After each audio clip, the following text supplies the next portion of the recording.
Hello guys. आज हम बात करने वाले हैं माया के बारे में कि ऑटोडेस्क माया क्या है, कैसे काम करता है, उसका यूज़र इंटरफेस कैसा दिखता है और उसके जो मेन्यूज़ या बार्स या उसके कंट्रोलर से उनका क्या नाम रहता है, हम कैसे आइडेंटिफाई कर सकते हैं कि कौन सा कंट्रोलर किस चीज़ के लिए है। तो आज हम उसके बारे में बात करने वाले हैं। It's gonna all about Maya UI.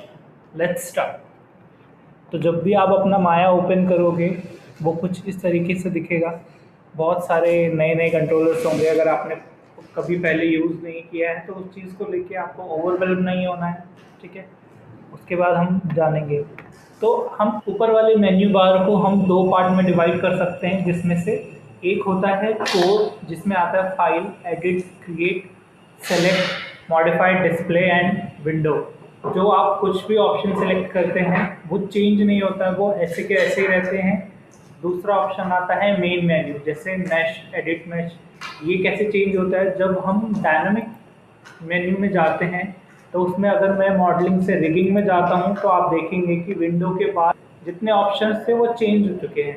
ऐसे ही अगर मैं एनिमेशन में जाता हूँ तो आप देखेंगे कि जो रिगिंग के टाइम पे थे वैसे नहीं है, विंडोज़ के बाद सारे ऑप्शंस चेंज हो गए हैं। तो ये हम जब भी डायनामिक मेन्यू को हम चेंज करते हैं उसमें जो सिलेक्टेड ऑप्शन होते हैं उसके अकॉर्डिंग ये मेन मेन्यू अपना चेंज रहता है, मगर जो हमारे कोर मेन्यू रहते हैं वो हमेशा सेम रहते हैं। उसके बाद बारी आती है शेल्फ की। शेल्फ जैसे नाम से ही जो है आपको समझ आ गया होगा कि आपने घर पे भी अपने शेल्फ देखा होगा, जहाँ पे जो चीज़ हमें बहुत कन्वीनियंटली फास्ट चाहिए होती है हम उसको वहाँ पे रखते हैं, क्योंकि हमें याद रहता है कि हाँ हमने शेल्फ में रखा है। वैसे ही जो कंट्रोलर जब हमको कोई भी चीज़ बनाने के लिए सबसे ज़्यादा कॉमनली यूज़ होता है तो वो शेल्फ में ऑटोमेटिकली रहते हैं।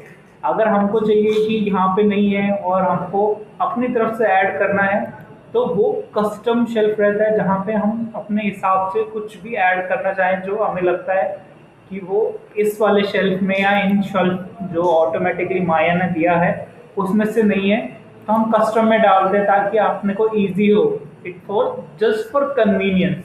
उसके बाद ऑप्शन आता है यहाँ पे चैनल बॉक्स का। चैनल बॉक्स में क्या होता है, जो भी हम क्रिएट करते हैं, जैसे अगर मैं आपको एक मॉडल क्रिएट करके दिखाता हूँ। अगर मैं क्यूब बना लेता हूँ तो जो क्यूब के ट्रांसलेशन, रोटेशन, स्केल, विजिबिलिटी, वो सारे ऑप्शन हमारे चैनल बॉक्स में रहते हैं। वही एक और ऑप्शन रहता है जिसको मैं कंट्रोल ए प्रेस करके ओपन करूँगा, जिसको हम एट्रीब्यूट एडिटर कहते हैं, जहाँ पे हमारा इसके ज्योमेट्री की डिटेल्स और ये इसमें कौन सा मटेरियल है, ये सारे ऑप्शंस रहते हैं। उसके बाद एक और टूल रहता है जिसको मॉडलिंग टूल किट कहते हैं, जो नाम से ही डिफाइन है, this is for modelling purpose. कि अगर जब आप कभी मॉडलिंग करते हैं तो उसमें मेजरली जितने टूल्स हमको यूज़ करना रहता है वो यहाँ पे अवेलेबल रहते हैं हमारे कन्वीनियंस के हिसाब से। ऐसे ही एक और ऑप्शन है जिसको हम आउटलाइनर बोलते हैं, जहाँ पे हम कुछ भी बनाते हैं तो वो एक यहाँ पे लेयर लिस्ट के हिसाब से आ जाती है, ताकि हम कल को कुछ सेलेक्ट करना हो, अगर बहुत सारे हमने मैश बना के रखे हैं और उसमें से हमको नहीं मिल रहा तो हम डायरेक्ट यहाँ पे जाके देख सकते हैं कि कौन सा है। और इसमें एक और ऑप्शन रहता है, जैसे इस क्यूब को मैं अपना एक नाम दे देता हूँ कि फर्स्ट, ऐसे ही मैं नाम दे दूंगा मैं सेकंड। तो मुझे पता है कि फर्स्ट वाला सेलेक्ट करूंगा तो ये स्मॉल वाला है, अगर सेकंड वाला सेलेक्ट करूंगा तो बिग वाला है। ऐसे ही अगर मेरे को अपना कैमरा चेंज करना है, जैसे अभी मैं पर्सपेक्टिव में हूँ, अगर मैं चाहता हूँ कि मैं फ्रंट व्यू में आ जाऊँ तो मैं मिडिल माउस से पकड़ के इसको ड्रैग करूंगा, इस पर ड्रॉप कर दूंगा तो मैं फ्रंट पे आ गया। मैं वापस पर्सपेक्टिव में जाता हूँ। पर्सपेक्टिव में क्या होता है कि हम इसको कैसे भी टॉगल कर सकते हैं। हम चाहे तो क्या कहते हैं, इस ऑब्जेक्ट को ऑर्बिट कर सकते हैं, हम चाहे तो इसमें पैन कर सकते हैं लेफ्ट राइट, अगर हम चाहें तो जूम इन जूम आउट कर सकते हैं।